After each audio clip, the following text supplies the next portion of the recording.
மாண்புமிகு no clarification. மாண்புமிகு அமைச்சர் அவர்கள் பேசுகிற போது 117.25 என்று சொன்னால் 117.25 என்று எடுத்துக்கொள்ள வேண்டும். 125க்கு பதிலாக 177.25 என்று சொல்ல வேண்டும். 25 அது அப்படி எடுத்துக்கொள்ளலாம். மாண்புமிகு அமைச்சர் அவர்கள் மாண்புமிகு அமைச்சருடைய விளக்கத்தை மாமன்ற உறுப்பினரும் நாடும் கேட்டது. உட்காருங்க, தயவுசெய்து உட்காருங்க. இடையில அனுமதிக்க முடியாது. தயவுசெய்து உட்காருங்க, தயவுசெய்து உட்காருங்க, அமைதியை உட்காருங்க. இந்த மேகதாது பிரச்சனையை பற்றி பாரதிய ஜனதா கட்சி உட்பட அவையில் உள்ள அனைத்து கட்சிகளும் ஏகமனதாக ஒரு தீர்மானத்தை நிறைவேற்றி இருக்கிறோம். அதில் எந்த விதமான ஆட்சேபனை இல்லாமல், எதிர்கருத்து இல்லாமல் எல்லா கட்சிகளும் ஏற்றுக்கொண்டு ஒப்புதல் அளித்து, ஆம் ஏற்போரே அதிகம் என்று கருதுகிறேன், ஏற்போரே அதிகம், மறுப்போர் இல்லை என்று ஏகமனதாக சொல்லிய பிறகு இனி இந்த மாமன்றத்தில் அந்த தீர்மானம் மேகதாது பற்றி பேசுவதற்கு நான் அனுமதிக்க மாட்டேன். மற்ற விஷயங்களை பற்றி மட்டும்தான் பேச முடியும். அதை நான் உறுதியாக சொல்கிறேன். மேகதாது பிரச்சனைக்கு ஏகமனதாக தீர்மானம் நிறைவேற்றப்பட்டு ஒப்புதல் அளிக்கப்பட்ட பிறகு அதை பற்றி பேசுவதற்கு இனி அனுமதி இல்லை. இன்று 11 மாமன்ற உறுப்பினர் பேச இருக்கிறார்கள். இன்று மாண்புமிகு எதிர்க்கட்சி தலைவர்கள் பேசவிருப்பதால் பேசுகின்ற உறுப்பினர்கள் 10 நிமிடங்களுக்குள் தங்கள் உரையை முடிக்க வேண்டும் என அன்புடன் கேட்டுக் கொள்கிறேன். விவாதத்தை தொடங்கி வைப்போர் மாண்புமிகு உறுப்பினர் திரு எஸ் காமராஜ் அவர்கள். காமராஜ் அவர்கள் பேசலாம். மாண்புமிகு பேரவைத் தலைவர் அவர்களே,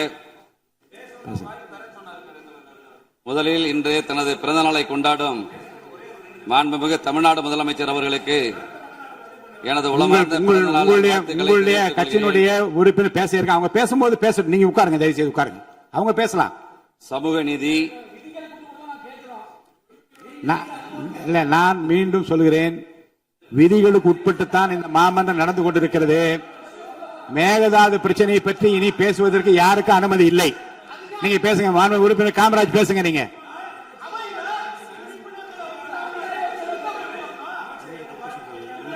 யாருக்கு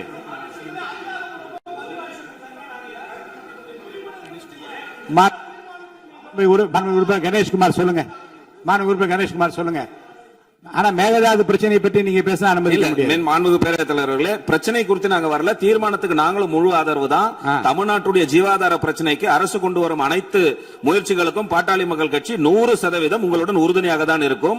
எங்களுடைய கருத்து ஒரே கருத்து என்னவென்றால், அன்னைக்கு அவையில் வரும்பொழுது எங்களுக்கு முழுமையான அந்த விவரங்கள் எங்களுக்கு சரியா தெரியல. அதனாலதான் எங்களால் அன்றைக்கு எதிர்ப்பு தெரிவிக்க முடியல என்பதை இந்த நேரத்தில் பதிவு செய்து கொண்டு, நீங்க அவையினுடைய நடவடிக்கை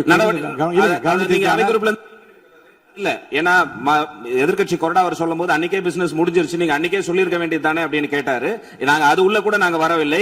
நாங்கள் எங்களுடைய பாட்டாளி மக்கள் கட்சியுடைய கருத்து என்னவென்று சொன்னால், அன்றைக்கு அவையில் வரும்போது புதிய ஆணையம் அமைக்கலாம், காவேரி வாட்டர் மேனேஜ்மெண்ட் அத்தாரிட்டி என்று ஆல்ரெடி இருக்கிறத ஒரு அட்டானமஸ் பாடியாக மாற்றலாம் என்றுதான் நாங்கள் கருதினோம்.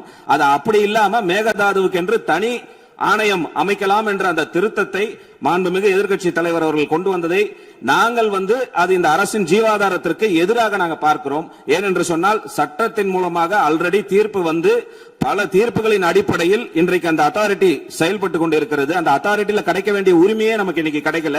இப்பொழுது நம்ம சட்டமன்றத்தின் மூலமாக புது அத்தாரிட்டி அமைக்கலாம் என்று சொல்லிவிட்டால் இது கர்நாடகத்திற்கு சாதகமாக அமைந்து இதுவே ஒரு சட்ட ரீதியான சிக்கலை நமக்கு ஏற்படுத்தலாம். புதிய ஆணையம் அமைக்கலாம். ஏன்னா மேகதாது என்பதில் எந்தவித சமரசமும் தமிழக அரசு செய்யக்கூடாது என்பதுதான் பாட்டாளி மக்கள் கட்சியினுடைய நிலைமை. அப்படி சமரசத்திற்கான வழிவகை இந்த ஆணையத்தின் மூலமாக ஏற்பட்டு விடுமோ என்ற ஐயம் பாட்டாளி மக்கள் கட்சிக்கு இருக்கிறது. அதனால்தான் எங்கள் தலைவருடைய அறிவுறுத்தலின்படி இந்த ஆணையம் அமைவதற்கு பாட்டாளி மக்கள் கட்சி திரும்ப பெற வேண்டும். அந்த ஆணையம் என்பதெல்லாம் இல்ல, மேகதாதுவை பொறுத்தவரை எந்த சமரசமும் தமிழக அரசு செய்து கொள்ளக்கூடாது. அங்க கட்டுமானங்கள் ரோவல் ரைபீரியல் ஸ்டேட்ஸ் அனுமதி இல்லாமல் அப்பர் ரைபீரியல் ஸ்டேட்ஸ் தரக்கூடாது என்று உச்சநீதிமன்றத்தினுடைய ஆணை தெளிவாக இருக்கக்கூடிய சூழ்நிலையில் எந்த ஒரு காரணத்தினாலும் அங்க கட்டட பணி நடுவதற்கான அனுமதி இல்லை என்று அமைச்சரே இப்ப தெளிவாக சொல்லிட்டாரு. அமைச்சர் சொல்வது எந்த பாதிப்பும் வராது என்று சொல்லி இருக்கிறார். அதில் தான் எங்களுக்கு மாற்று கருத்து. நிச்சயமாக இந்த ஆணையம் அமைய பெற்றால் தமிழ்நாட்டிற்கு சட்ட ரீதியான பாதிப்புகள் ஏற்படும். மேகதாது என்ற ஒரு பிரச்சனை எழும்.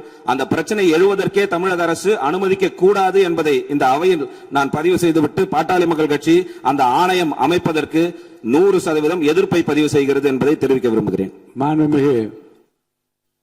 மாண்புமிகு அமைச்சர் அவர்கள் ரொம்ப சிறப்பாக விளக்கமாக அனைவரும் ஏற்றுக்கொள்ளத்தக்கவில் விளக்கத்தை கொடுத்திருக்காரு. நான் ஏற்கனவே சொன்னேன், ஏற்கனவே ஏகமனதாக ஒருமனதாக ஏற்றுக்கொள்ளப்பட்டு அனைவரும் ஒப்புக்கொண்ட ஒரு தீர்மானத்தின் மீது விவாதம் நடைபெறுவதே மரபுப்படியும் தவறு, விதிகளின்படியும் தவறு. இப்போது சொல்கிறேன்,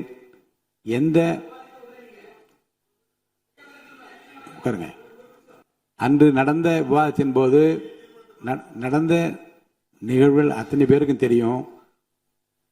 வாக்கெடுப்பு நடப்பதற்கு முன்பாகவே எதிர்க்கட்சி தலைவர் பேசினார்.